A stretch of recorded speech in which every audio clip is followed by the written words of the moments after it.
So, you're looking for a dog trainer here in Camas? That's awesome. We're going to walk through exactly how to find a great one.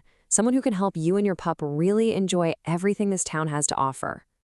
I mean, just picture it, right? You're on the Camas Heritage Trail and your dog is just cruising along beside you, no pulling. Or maybe you're grabbing a drink on a patio downtown and your dog is just chilling out. That's the kind of life we're talking about, and good training is what gets you there. So let's start with why training here is kind of unique. It's really all about getting your dog ready for the specific things we do and the places we go around town.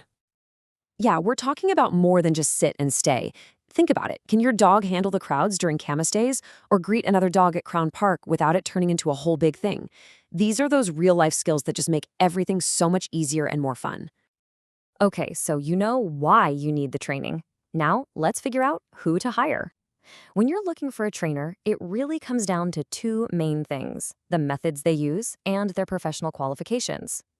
The absolute first thing you want to look for is a trainer who uses positive reinforcement. All this means is they focus on rewarding the behaviors you want to see. It's a really effective way to train that builds a ton of trust with your dog. You know, no fear, no pain, just good vibes. And then there are certifications. Now, don't worry about memorizing all these letters. Just know that seeing them is a really good sign. It means the trainer has put in the work and is serious about their profession. A CPDT-KA is fantastic for general good manners.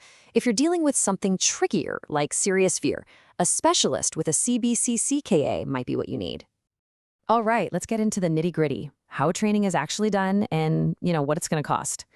The two most common options you'll see are in-home training and group classes. And the key is to pick the format that actually matches your dog's issue. For example, if your dog goes nuts when the doorbell rings, well, in-home training is perfect because you're solving the problem right where it happens. But if your dog needs to learn to focus around other dogs, a group class is the perfect setting for that. And here's a rough idea of the costs you can expect for 2025 here in Clark County.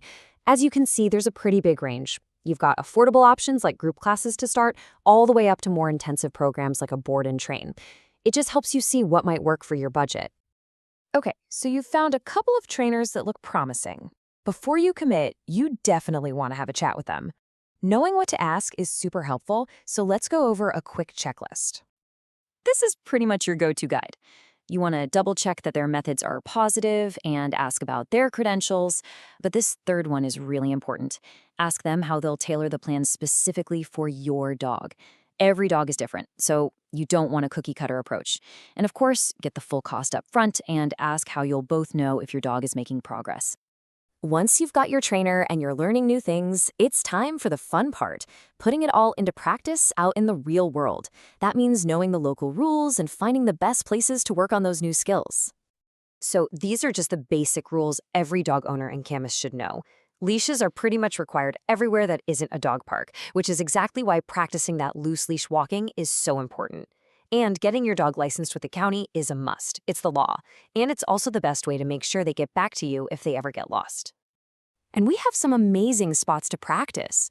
The fenced-in dog parks, like at Crown Park or Fallen Leaf, are perfect for safely working on things like recall. And for those leash skills, you really can't beat the trails at Camas Park or the Heritage Trail. They have just enough distractions, other people, bikes, squirrels, to make it a great real-world training ground. So, it all comes together, you see? Finding that right trainer and putting in a little practice time truly opens up your world here.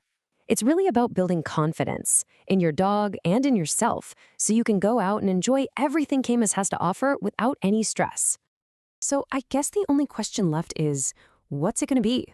A nice calm walk around Round Lake? Or maybe you'll brave the farmer's market together? Whatever you decide, I really wish you the best on your training journey. Having a well-behaved dog by your side makes everything better, whether you're just hanging out at home, exploring the town, or introducing them to friends and family.